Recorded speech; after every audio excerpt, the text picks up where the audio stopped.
Between living in the RV and in here before the kitchen's been done, we have been hand washing dishes for approximately a year and a half, and it's getting really, really old. I am most excited to put this appliance in right here. This is our Bosch 300 series dishwasher. This will get a custom panel front to match the cabinetry, and it is going to be an absolute game changer when it comes to washing our dishes. This video is going to follow the whole install, start to finish. I am doing the under sink plumbing to get ready for this in a different video, but I'm going to go through the whole front panel install, getting this thing leveled up inside its spot, getting it fastened up underneath quartz countertops, and hopefully by the end of this, we will be able to wash some dishes not by hand. First, a little bit on why we chose this particular unit. We got a lot of feedback from the Instagram community on what kind of dishwasher people liked.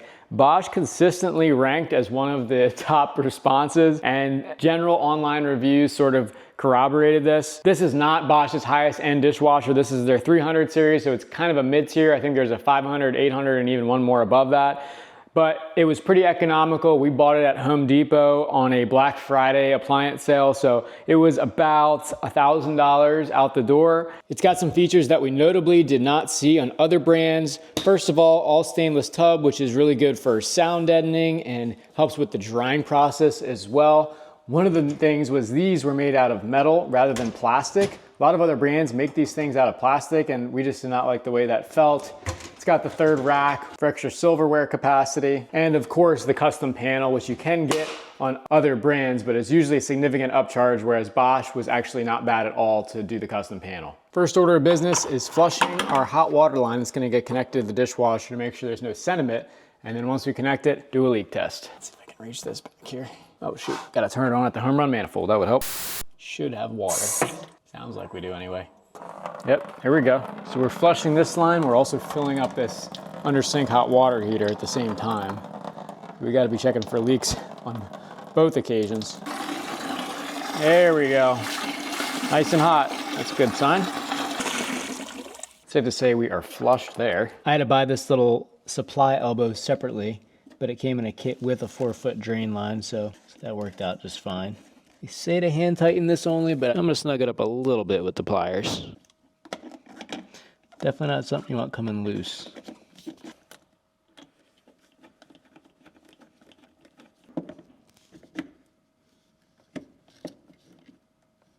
All right, let's go ahead and pop the water on.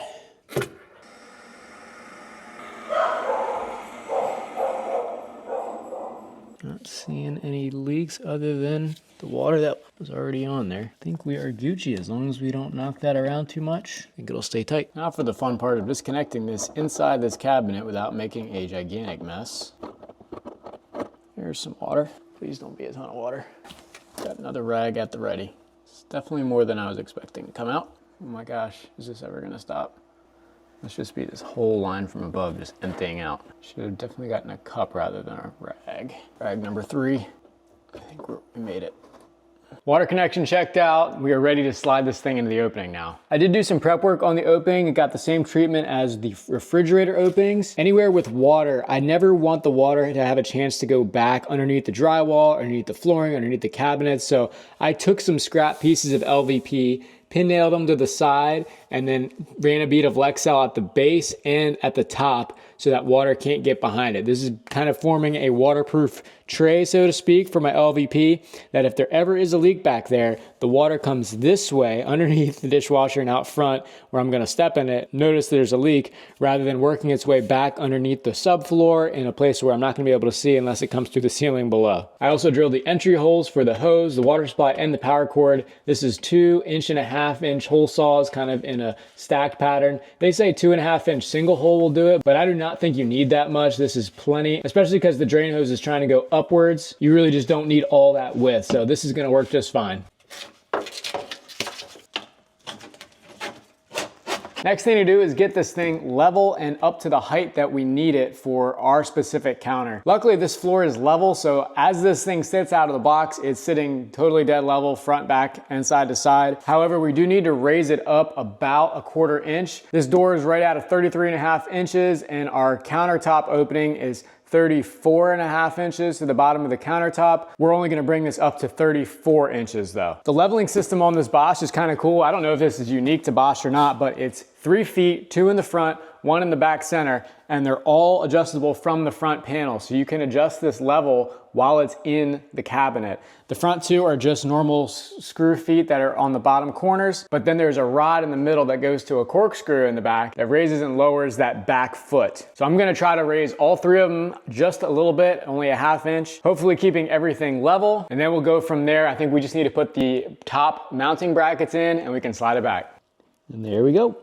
Now it's time for the mounting brackets. This model can be either top or side mounted, so there's some slots that these can go into like that to screw upwards into a countertop, or right over here there's a slot, and then they've already pre-cut a little flap in the deco strip.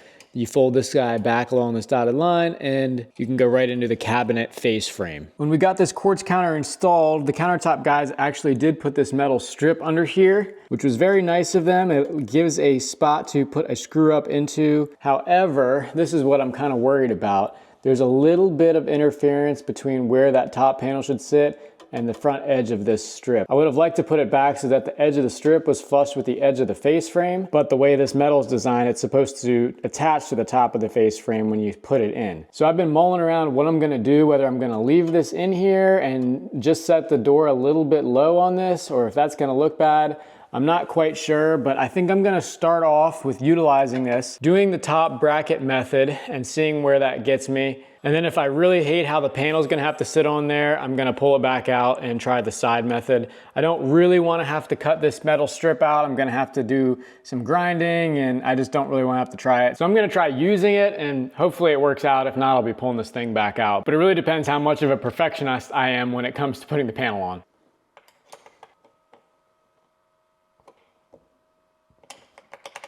Now to slowly work this thing back and pull the cables in through the back cabinet at the same time. Just have to go slow and steady.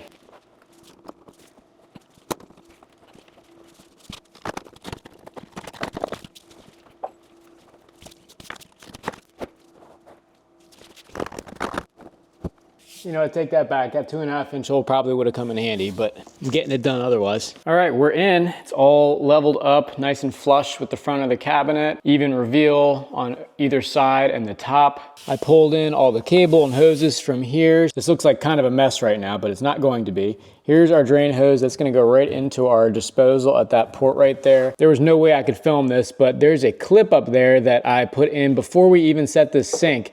And that clip came with the dishwasher specifically to hold that hose really high in the cabinet. That high loop there creates an air gap and makes sure that no dirty water gets siphoned back into the dishwasher. The supply line I ran right underneath my MC, and that curls up nice and neatly back into my T-fitting. I tighten this guy down. Once I get the drain connected, we're ready to turn this water on and test her out.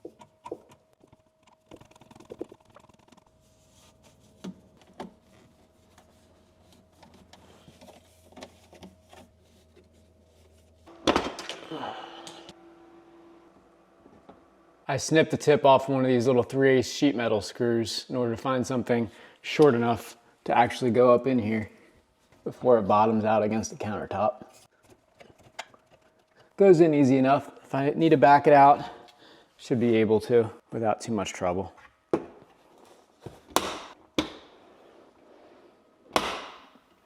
Yep, that seems to work. Water, check. Drain, check. And power, check. This plug is a dedicated circuit shared by the disposal and the dishwasher. Well, it just gave me a very loud beep.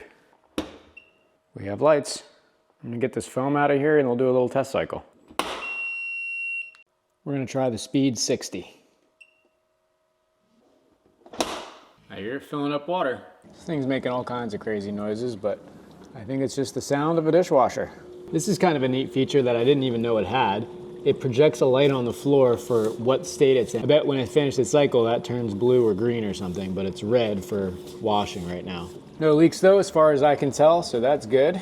Definitely warm water pumping. Both of the drain hoses are warm, and so is the supply hose, so we've purged out all the cold water out of our very long hot water line out of this kitchen. Oh my gosh, I literally just felt some water and this connection is leaking. All right, I'm gonna have to tighten that thing up. Here's a good pump.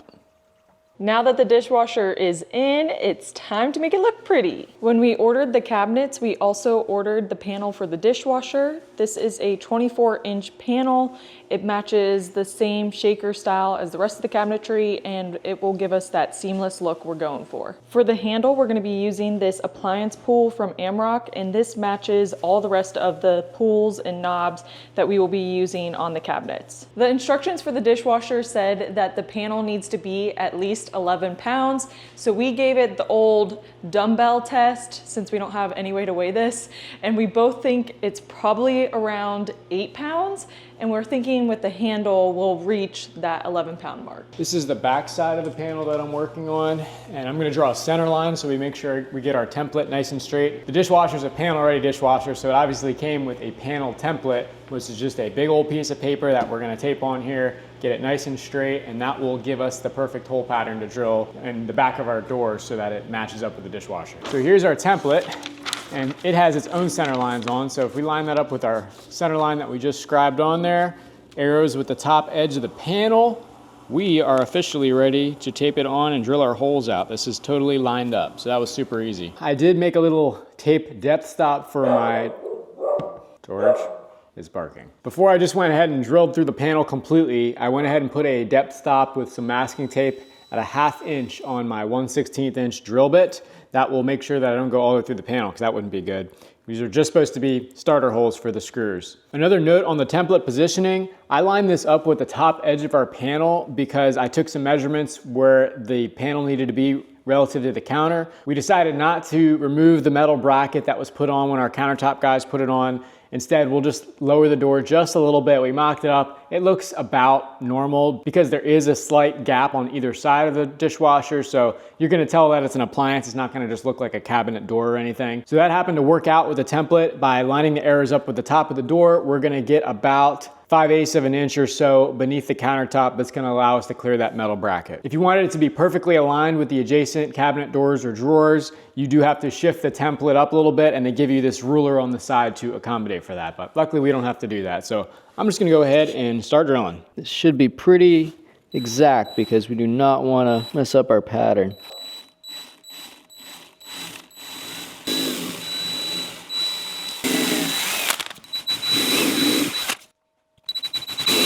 Gonna gently remove the template just in case, by some chance, we need to use it again.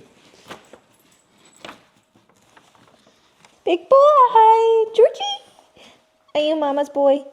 Yeah. Say, I'm a mama's boy.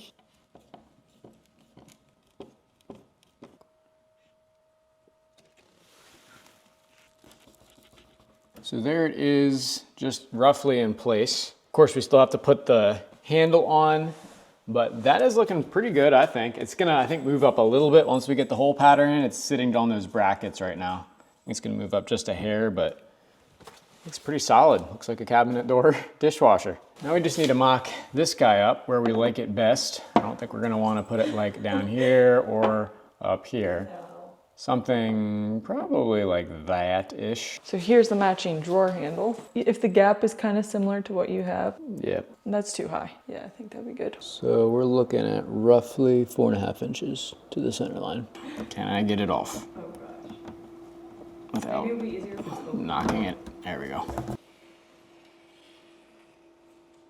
And it is just under 14 inches. These handles came with their own paper template, but all the wrinkles made it hard to get it totally flat to the exact right distance, so that's why I wanted to just measure it. I told Alex we should double check his marks here with the handle, and good thing we did because he was off by a full inch. We burned 2 inches when we did the original measurement, so I thought it was 14 instead of 12. Well, it's 12. So we made new marks here, 1 inch in on either side, and this, after a sanity check, appears to be the right measurement. 4 inches down from the top. Yep. We're ready to drill. Start with a shorter screw option. That's enough engagement, probably, as opposed to this right here. That's probably more engagement than we need. We'll see if the long one tightens it up. It's getting tight. Yeah. Yep, too long. We got to make sure these screws don't protrude, and luckily, because this back panel is inset just slightly, we are good to go. Otherwise, we would need to counterbore these out so that they sit flush, but we're good to go. Yeah, this is so much easier to see what's going on. When it's open. Yeah. Well, it's completely flush with the top. That's like flush. We don't want that. I'm just gonna get this started. We don't even need the little Velcro things. We're just gonna... I guess is that just supposed to help you with this part? Yeah, it's supposed to help you get it aligned. This is not exactly what the instructions spelled out, but I like being able to see that the screw is actually hitting the pre-drilled hole. Just like that. Alex decided that we are going to start all of the screws before tightening everything, just to make sure that everything is tightened evenly and to make sure everything is in the right hole. Moment of truth. Will the door be heavy enough? What's your guess? I think it'll be about neutral.